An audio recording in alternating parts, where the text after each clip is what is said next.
Çdo bashki cila do qoftë ajo ka problemet e veta që lidhen me funksionet e bashkisë. Ka edhe le të themi intensitet në përballimin e funksionit të gjë. Për mua funksioni i kryetarit realizohet vetëm duke qenë në zyrë, për mua. Ka shumë opinione dhe shumë të tjerë. Unë nuk them që kryetari i bashkisë mund të rrinë burg ose mund të rrinë arrest shtëpie dhe punët e bashkisë të ecin për të marrë. Për mua jo. Ka të tjerë që thonë po e bën, sepse ka levat e tij të komunikimet e të.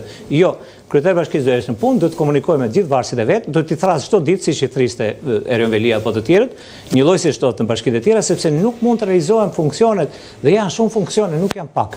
Kush e njeh pushtetin lokal do ta shohë që funksionet janë të patjetërsueshme, që nuk varen nga pushteti qendror, varen drejt për drejt nga pushteti lokal. Ne po flasim për mbetjet e ngurta, për plerat po them tani në rrugë, po flasim për taksën e infrastrukturës, po flasim për lejet e ndërtimit që duhet t'i jap kryetari i bashkisë është me radhë. Nuk mund të realizohen këto, po që se nuk je non-stop në zyrë. Është pamundur. Për mua, për shembull, e gjitha kjo situatë që Bardhi thonë, nxjerr në pa një gjë, se sa të politizuar e kemi ne administratën dhe sa jo teknike. Në çdo vend normal, në qoftë se një kryetar do të kishte një apo dy arsyesh në burg apo është i smur, mund ndodh që është i smur. Çfarë ndodh tani? Do bjerë pushteti, menaxhimi i mbetjeve bëhet nga Eko Tirana. Domethënë është një kompani e cila ka një staf që paguhet, ka disa drejtues. Pra, ka një strukturë, një institucion, bashkia duhet parë si një institucion.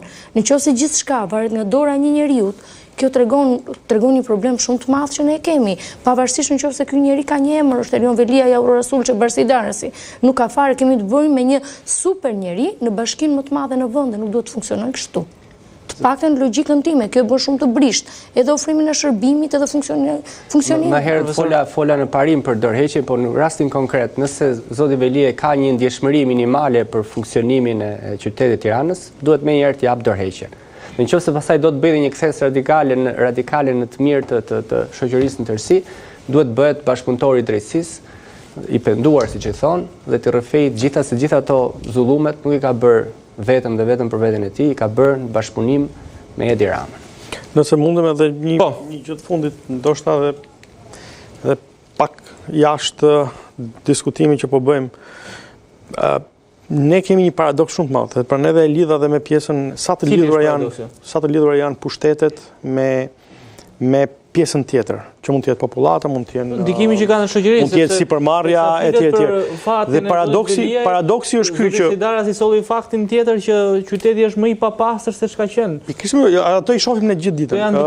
Paradoksi që unë shoh dhe ky është një reflektim shumë personal, është që kemi një bashki super të madhe, e cila për mua duhet ndahet absolutisht me ndarjen tjetër territoriale, nuk mund të kemi bashki e cila është kaq e madhe, rurale plus urbane. E dyta, ne kemi një bashki e cila ka është kryeqyteti në fund të ditës. Është kryeqyteti, është le të themi flamuri, aty ku të huajt vinë, turistët vinë, e marrin si referencë çdo qytet dhe çdo qark i Shqipërisë, dhe ne kemi një atrofizim të qytetarëve. Çfarë do të thënë? Është atrofizimi i qytetarëve. Qytetarët janë krejtësisht atrofizuar, mund të jenë vetëm spektator të kësaj ngjarje. Si ka mundësi që ne kemi qytetarë të cilët nuk janë ndjen fare që ky qytet është pa të zgjedhurin e tij, sepse në fund të ditës dy janë elementet e zgjedhur, kryetari dhe këshilli bashkiak. Dhe ne kemi kryeqytetas, që mund të jemi, sa mund të jemi, 700.000?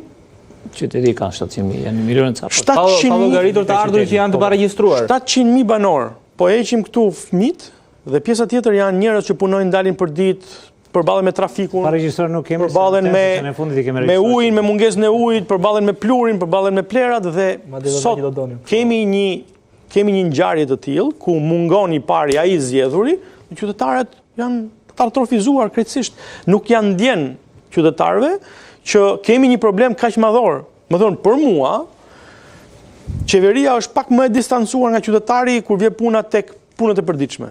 Bashkia është e drejt për drejt e lidhur me gjithçka që ato, me ajrin që thithin,